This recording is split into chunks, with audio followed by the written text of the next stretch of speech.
following story is true. The names have been changed at the request of the survivors. After all, this is a horror fiction podcast.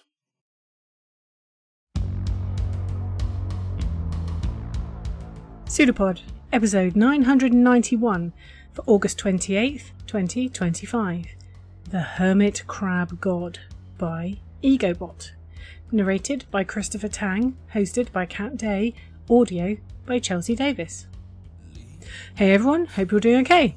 I'm Kat, Deputy Editor at PseudoPod, your host for this week, and I'm excited to tell you that for this week, which, by the way, marks the beginning of weird science horror, where we remain until the end of the summer, we have The Hermit Crab God by EgoBot. This story is a PseudoPod original. EgoBot is a human writer who is confident we're going to make it through all this. His self-published collection, There's Something Weird Going On, 10 stories of existentialist science fiction, contains science fiction stories of a more optimistic nature. He is most active on Blue Sky. And your narrator this week is Christopher Tang, who is a lawyer and creative living in Kennesaw, Georgia, with his family and cats. His published work includes various role-playing books and historical writing in The Diamond magazine, for which he received the first Willard Fisk Award for Media and History. Previous voice work can be found across Escape Artists.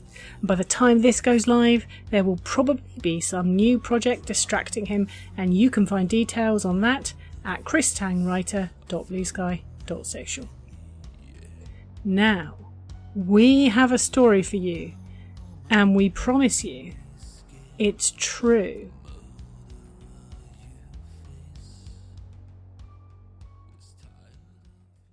The Hermit Crab God by EgoBot. Read by Christopher Tang. Behold the truth of this world, Koji, my friend, said Maza, pretending sophistication.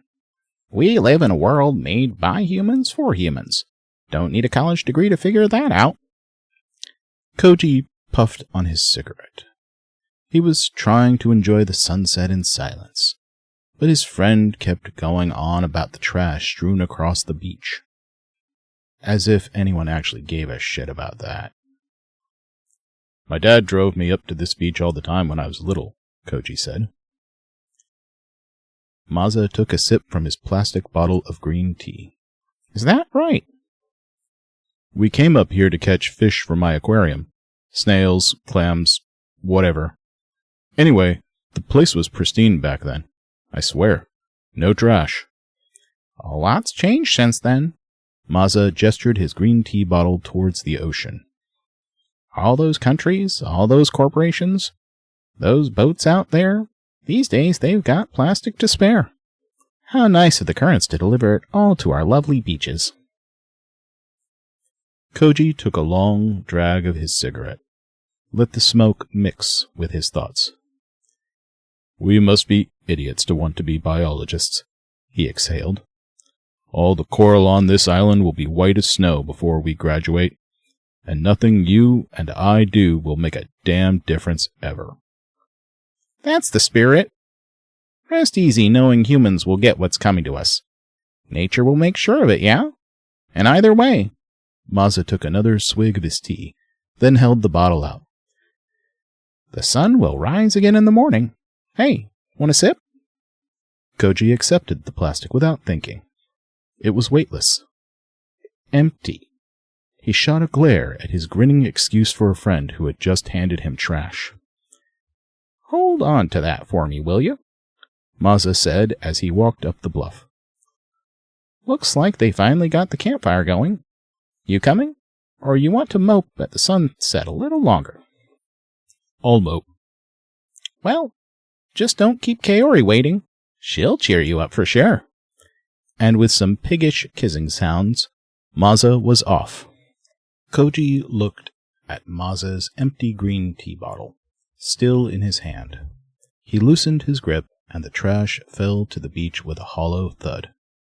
Oops. As he looked back at the dying sunset, inhaling a fading cigarette, he noticed movement below, a pale, blurry dot crawling farther down the beach. A chunk of solid white, the only distinguishable shape in the twilight gloom.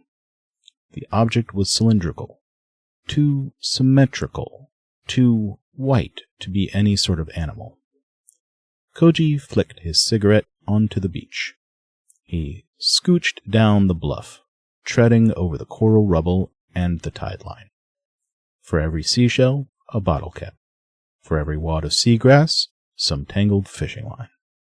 And finally, shuffling amidst the unmoving debris, the white pill bottle. Alive. He reached for the thing without a second thought.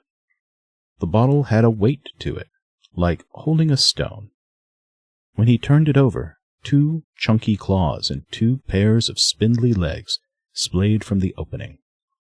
A crustacean dweller was attempting to retreat inside to its improvised polymer shell, but its fat array of proboscis refused to fit. The only part that could fit inside was its body. Its body. The question had never occurred to Koji. Despite all his classes, all his dives, all his time near the ocean,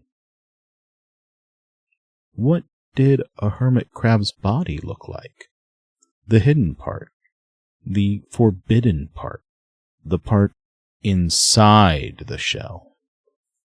Koji grabbed the crab's claws.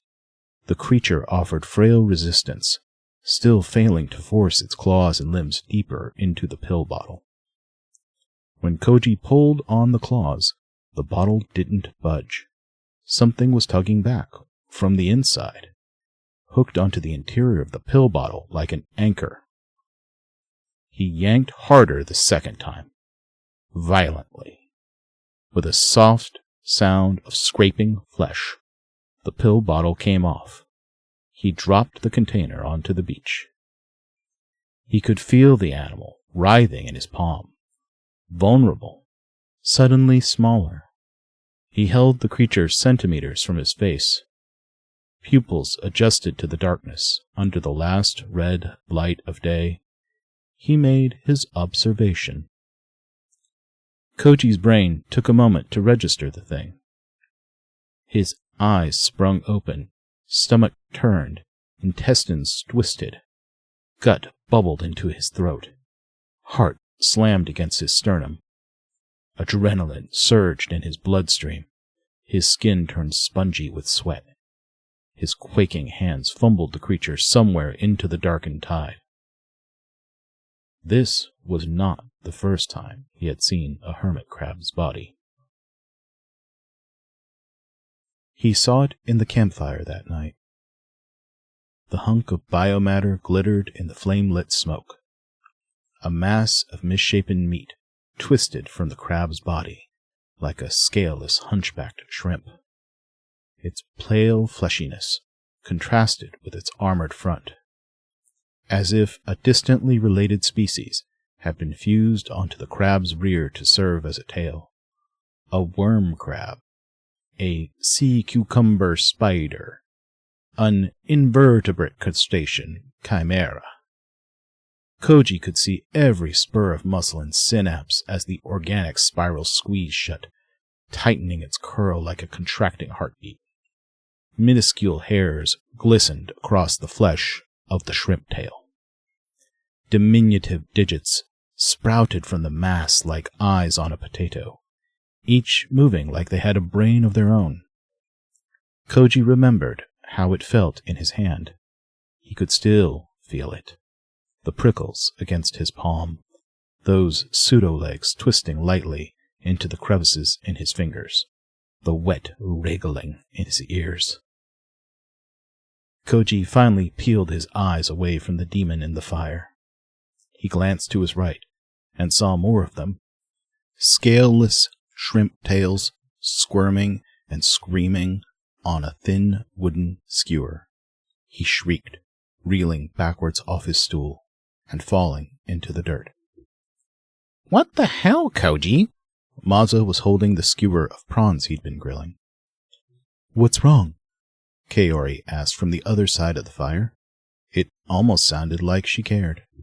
Another classmate asked if Koji was on drugs. Koji scrambled to his feet and headed for his tent, but the thing must have followed him. He could hear it outside the tent, its shrimp-like tail pulsing against the zipper, hairs rustling against the nylon, legs and sensors and claws scratching at the opening, feeling for a way in. It was wriggling in his rice the next morning. The body, the hidden part, the forbidden part, the part that was supposed to be inside the shell, was an elongated, grub-like finger twisting around his sausages, burrowing into the grilled mackerel as if trying to use the corpse of its marine brethren as a shell. On the ride home, Koji was dropping his cigarette out the window. He saw thousands of worm, crab, chimeras writhing in the road, squished to jelly under the wheels of the car. When he looked at the ocean, it was out there too, a mountainous leviathan in the distant ocean haze. He tried to sleep that night back in his dorm, but it was in his room with him. Curled in the corner, claws and face against the wall, the naked bulge protruding in his direction. It crept closer as the night went on, slinking sideways, sporadically clicking against the wooden floor, until the clicks stopped at the foot of his futon. He could still hear its body, wet and pulsing. He sensed the weight of it as it clawed its way onto the futon and under his blanket. Stubbly hairs and antennae prickled against his feet, up his calves. Cold fleshiness fidgeted against his belly. Pointed feet pierced his chest like acupuncture needles. Koji was simultaneously quaking and petrified. He had to force himself to open his eyes, and he saw it for only a moment, the pair of eye stalks that had probed their way in front of his vision, those beady black knobs, rotating in a frenzy, as if searching for a rationalization to its torment. Knock, knock, knock, knock, knock, knock. While Koji waited for the door to open, the arthropodal chimera waited with him, a cat-sized wad of keratin pulsing against the wall at the end of the hallway. Kaori opened the door with a sigh. The answer is no, Koji. No, it's not that. Why weren't you in the lab today? She looked him up and down. Have you slept since this weekend? Have you even changed clothes? Koji just frowned, and the annoyance in her eyes surrendered to pity. In her apartment, Kaori pulled a wooden lunchbox container from her fridge and a pair of metal chopsticks from a drawer. She had prepared this bento box herself, an intentional alternative to the pre-packaged disposable plastic contraptions from the convenience stores or supermarkets. Doing her part, she used to call it. Did you have lunch today? She asked. Koji ignored the bento and the question. You mentioned for postgrad, for your thesis, you wanted to focus on... He choked, couldn't get the word out.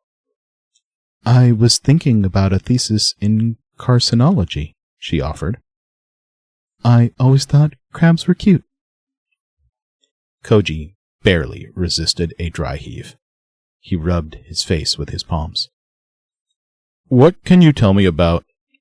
His eyes moved to the entryway, where the horror was shambling atop their shoes, trying to crawl backwards up the entrance step, rear pulsing like a plump caterpillar. Hermit crabs, their anatomy, what's the point of... He choked, swallowed. Of the soft part of their body. Kaori turned to the entryway to follow Koji's gaze. then looked back at him with newfound suspicion. The abdomen? Sure. I mean, why not just evolve its own shell? Wouldn't that have been simpler, more efficient? She shook her head, annoyed. What's efficient in survival is to fill an ecological niche that already exists. For an animal to grow its own shell takes a lot of energy. Somewhere along the evolutionary chain, hermit crabs must have gained the instinct to hide under protection discarded by another animal. Their abdomens evolved a smooth, spiral shape that could better hook inside the snail shell, and that worked better than...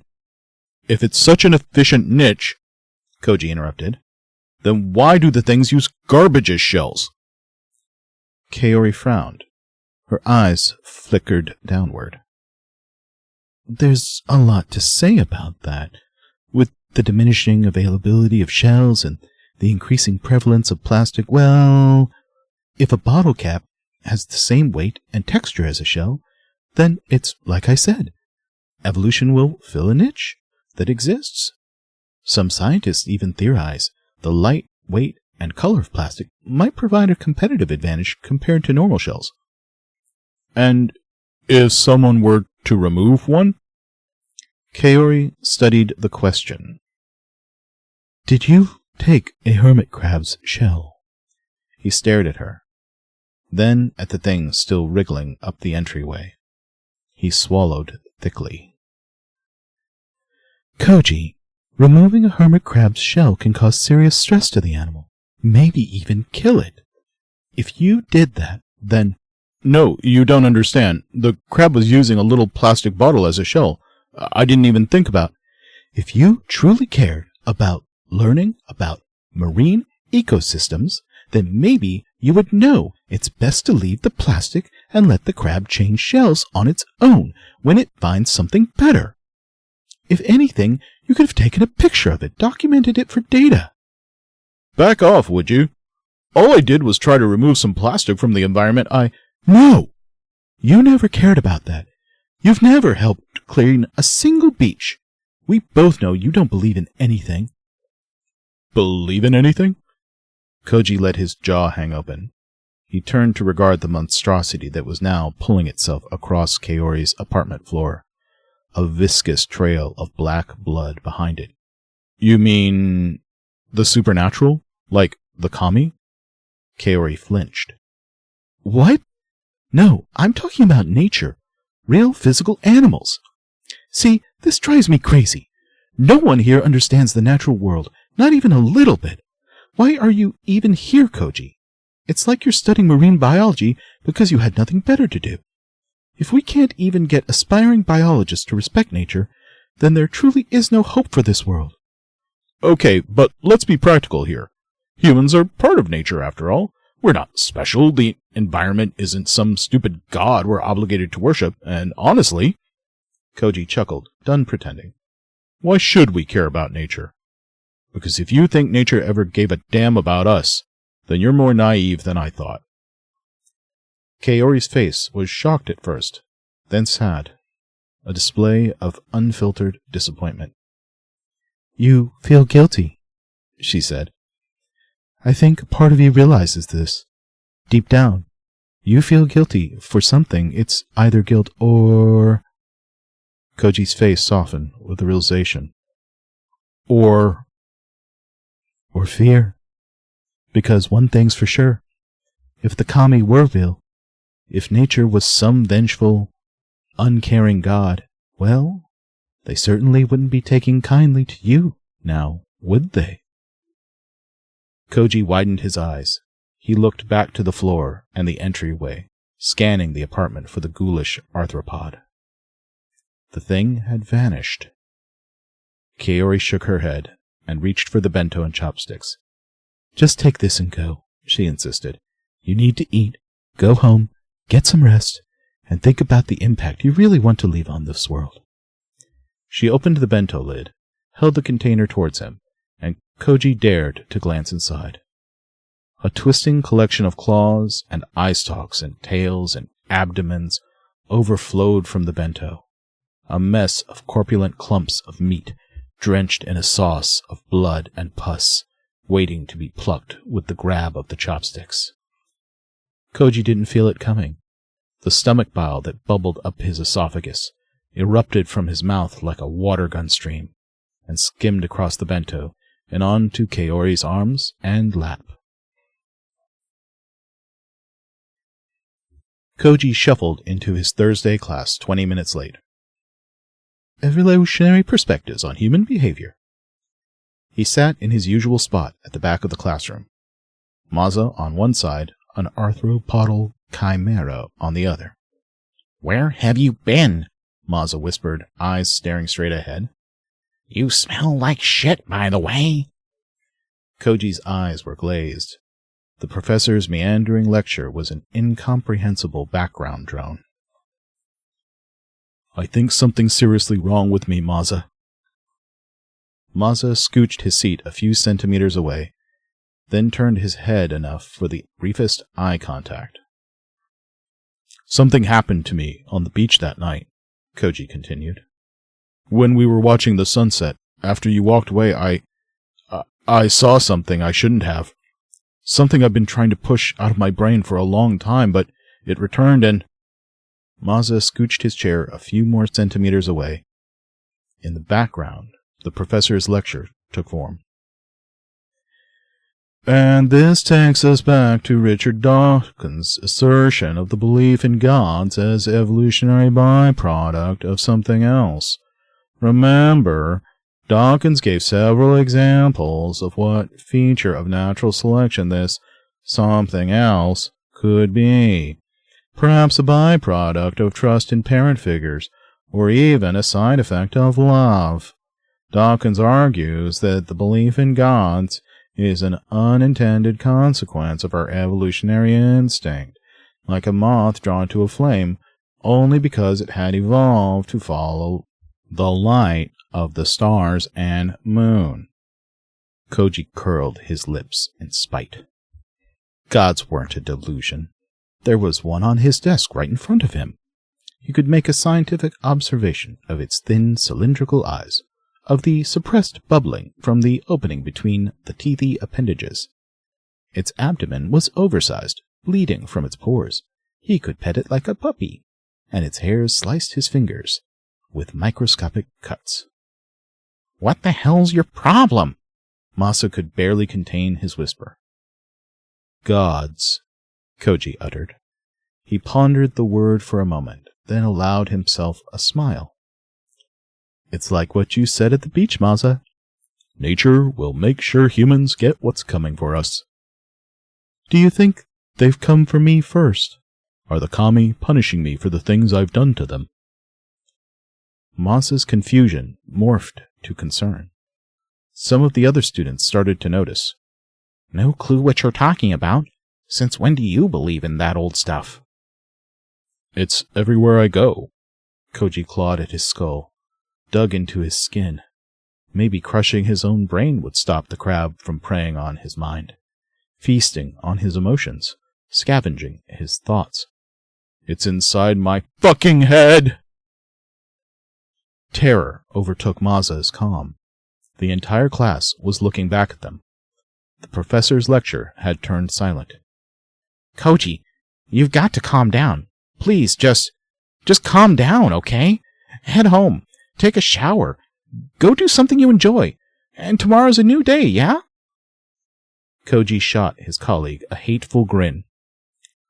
The sun will rise again in the morning, right? He ground his teeth and brought his curled fingers down to the desk. Suddenly, he straightened his posture, rotated his neck, blew out a deep and disruptive exhalation across the classroom. You're right, Masa. I think I'll take a trip to the beach. That will clear my head. I'll see you tomorrow. The class watched as Koji left, taking his demon with him. Why do I want to become a biologist? Koji read this question on the opening slide of his presentation. He looked out at the class, maybe 20 students, bored and shadowed faces in the downturned lights. Kaori and Masa's faces stood out, etched with concern. The truth is, Koji said. Until a few days ago, I didn't know the answer to that question myself. Allow me to start from the beginning. The next slide showed a haphazard collage of shell-less hermit crabs. The professor grinned, curious. Some chuckles rose from the audience. When I was a boy, Koji said, I took the shell off a hermit crab and crushed the life out of it. The class turned dead quiet. The grin on the professor's face had disappeared. Maza slinked lower in his seat, and Kaori buried her face in her hands. It was a little guy, small enough to fit between my chubby toddler fingers. I was a little guy, too. 3 years old, maybe 4. Kids are all just little psychopaths, right? He laughed. To think, I tried to push out this memory for most of my life, only for it to spring from the recesses of my unconsciousness just this last weekend. Koji clicked to the next slide. This time all the shell-less crabs were pale and limp. The class began to rustle and whisper. I see you all judging me, but here's the thing. You're all as guilty as I was. Your parents did the same thing my dad did. They took you to the park to catch bugs for your terrariums, or to the beach to catch little fish for your aquarium. You all had your exotic pets, your leopard geckos, your parrots, your tarantulas, your chinchillas. Even now, how many of you have flimsy plastic water bottles on your desk as I speak? And why shouldn't you? Nature is there, ripe for the plucking. It's not only a part of our culture, but it's part of our species, our psychology, our evolution. As a child, I understood that. I remember how good I felt when I killed it, flattening its grainy organs into paste between my fingertips. The twitching of its claws as its brain sent out its last neural signals. I can't even begin to describe the buzz I felt as I snuffed a living being out of existence. I felt like a god. He clicked to the next slide, a video, but held off on pressing play. His voice was turning hateful. I was wrong, though. Humans aren't gods. We're vermin. Every one of us. And nature's going to kill us, just like it kills everything. I, for one, embrace the chaos. Which brings me back to my question. Why do I want to become a marine biologist? He looked Kaori in the eyes as he started the video. The truth is, I never did. I'm just here for a front row seat. The video was cell phone footage. A beach, somewhere, nighttime. Waves crashing in the background, harsh breathing in the mic. Heavy crunches atop dead coral. Suddenly, the camera lowered towards a tiny conical shell illuminated by the cell phone's flashlight. A hermit crab. The camera flipped briefly to the cameraman's face. Koji's face. Ooh, found one. After some rustling, the camera focused back on the little crab. Its shell had been removed. A finger and thumb grasped the plump, spiral-shaped abdomen. Felt it up and down a few times, enjoying the texture. Then, a squeeze, and the abdomen popped. A shrimp-colored fruit snack. The sound of waves in the video was now overpowered by a gleeful laughter. Koji's laughter in the video, and his laughter in the classroom. We're all fucked! Some of the students yelled in anger. The professor slammed the laptop shut. Kaori shielded her eyes. Maza scrambled out of the classroom. The hermit crab god was coiled around Koji's neck, hugging his skull.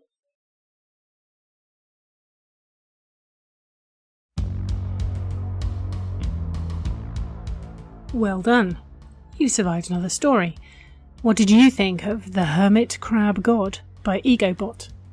If you're a Patreon subscriber, we encourage you to head over to our Discord channel and tell us. Our author this week asked us to pass on this message.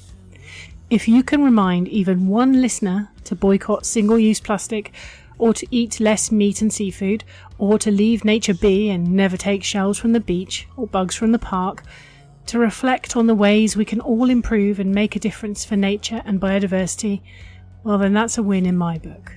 I recently spoke with a nature photographer who was very passionate about hermit crabs, and he made me want to not give up. I suppose just because horror is often hopeless doesn't mean I have to be. Maybe horror can just be a way to get the nihilism out of our system. Maybe. As I started writing this hosting script, we were coming to the end of a general submissions period. One thing that always crops up when I'm reading story submissions is the instinct of some writers to shy away from making a character really horrible. The thing is that writers tend to empathise with their characters. This is generally good, because it helps them to understand their characters' motivations. But then, as a result, and often subconsciously, they end up wanting to soften those same characters' awfulness. Now, there might be an argument for that in some genres, but in horror, it's often best if you go full evil. You have to drag your instincts out of your subconscious and make them conscious to do this, of course, or find a good editor to tell you to do it. But if you're going to make someone a villain, go all in. What I like about this piece is that Koji is all in. Right from the opening, he's horrible. These lines. His friend kept going on about the trash strewn across the beach, as if anyone actually gave a shit about that. Instantly, we know who he is. He isn't our author, who feels very differently about such things. He's something very different. That's good writing. That's a writer who has paid attention, who has studied and observed, as a biologist might, perhaps. Humans are naturally empathic. We are social creatures who perpetually create systems to allow us to connect with other humans. Storytelling is a big part of that, of course. Stories allow us to see other perspectives, to appreciate other experiences, to see inside other shells. Koji has turned off his empathy, or perhaps never had much of it to begin with, and up until now that's probably been more useful than not. What's the point, he asks, of the soft part of their body? What is the point? Why care? The sun will rise again in the morning, right? He has what he wants. Why should anything else matter? Oh, but it does matter. It's destroying him from the inside out.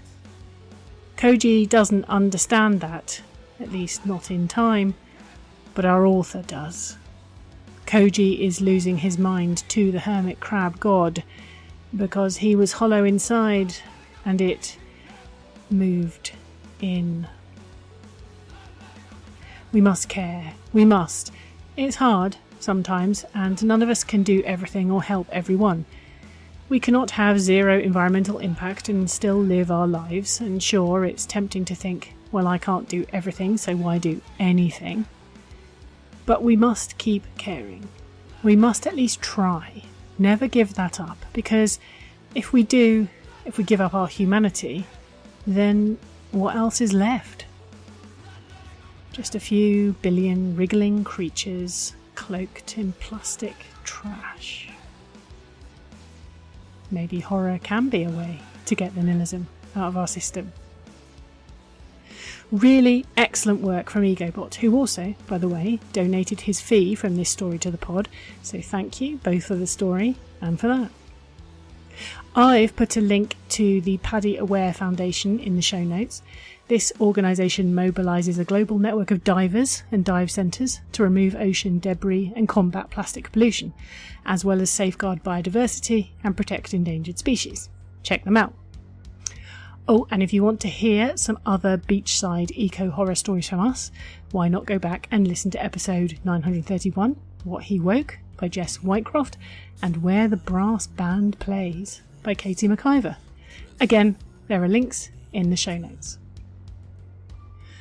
Now, onto the subject of subscribing and support.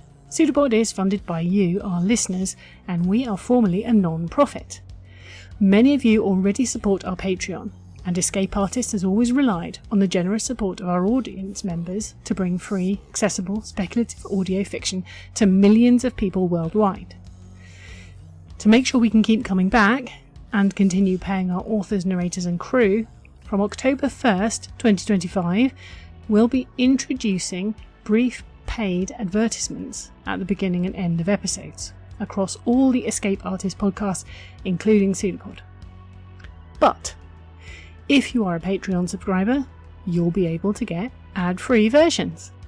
This applies to new subscribers too, and our pricing structure remains the same for a limited time, and you can lock that in. So if you can, please go to pseudopod.org and sign up by clicking on Feed the Pod. The current $5 level will get you ad-free access, as well, of course, as access to our Discord channel, where you can come and chat to us. And if you can't afford to support us financially, do please consider leaving reviews or episodes, or generally talking about them on social media. We'd love to see you on Blue Sky. Find us at pseudopod.org. You can also support us by buying things from the Escape Artist Void merch store. The link is in various places, including our latest social media posts. PseudoPod is part of the Escape Artist Foundation, a 501c3 non-profit, and this episode is distributed under Creative Commons Attribution Non-Commercial No Derivatives 4.0 International License. Download and listen to the episode on any device you like, but don't change it or sell it. The music is by permission of Anders Manga. And finally, PseudoPod and Jacques Cousteau know the sea, once it casts its spell, holds one in its net of wonder forever. See you soon, folks. Take care, and for heaven's sake, put that shell down.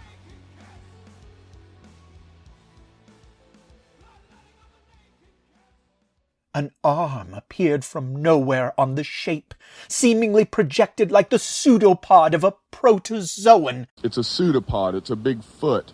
It's all about podcasts these days.